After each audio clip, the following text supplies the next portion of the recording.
Aujourd'hui, je vais te parler d'une notion clé fondamentale qui s'appelle de FOMO. Bonjour à tous, bienvenue dans cette vidéo. Je m'appelle Tariq, je suis producteur, éditeur et artiste à succès, plusieurs fois certifié disque d'or et de platine.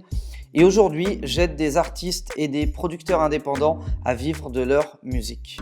Le FOMO, c'est le Fear of Missing Out, la peur de louper une opportunité. C'est ce qui pousse beaucoup d'artistes à signer avec le premier éditeur venu, avec le premier producteur venu, avec le premier manager ou premier tourneur venu, parce qu'ils se disent, c'est l'opportunité du siècle, si je la prends pas maintenant, il va plus jamais rien se passer pour moi. Le fear of missing out, le FOMO, tu vas aussi le retrouver même au-delà de tes premières signatures, au-delà de tes premiers deals.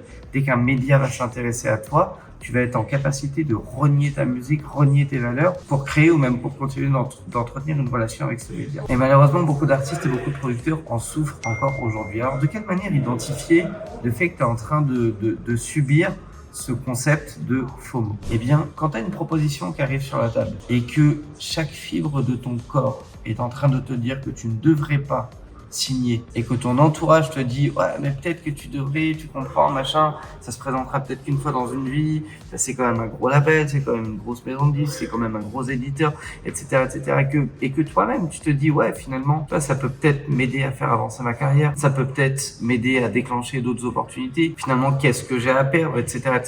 Mais qu'intérieurement tu es en train de te dire ouais non faut pas y aller, ton instinct de survie te dit que c'est pas une bonne idée. Eh bien soit t'écoutes ta voix intérieure et ça va aller, soit tu te laisses submerger par le FOMO, Fear of Missing Out, et finalement tu vas y aller. Et dans 9 cas sur 10, de mon expérience, de ce que j'ai pu voir, des centaines, des milliers d'artistes avec qui j'ai pu échanger sur le sujet ou même sur d'autres aspects de leur carrière qui rejoignent cette notion clé, eh bien si tu n'écoutes pas ta voix intérieure et que tu cèdes au Fear of Missing Out, tu regrettes. Parce que tu vas te retrouver dans des deals en carton, dans des choses comme ça qui finalement vont pas faire avancer ta carrière. Donc faites très attention à cette notion parce que ça a mis beaucoup d'artistes sur le carreau, beaucoup de producteurs, beaucoup de labels sur le carreau.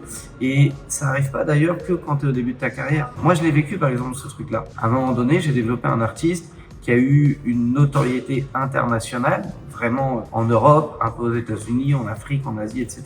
Et quand une maison de disques est venue me dire, parce que je précise quand même, on l'avait fait 100% en indépendant, alors pas moi tout seul, mais moi plus d'autres labels indépendants. Quand une maison de disques est venue me voir en me faisant une proposition incroyable, en me disant, écoute, je te signe pour le monde, ça y est, t'auras plus rien à faire. Limite, tu vas pouvoir prendre ta retraite, tout est ok, etc. machin. J'ai failli signer ce contrat. Littéralement, j'ai vraiment failli.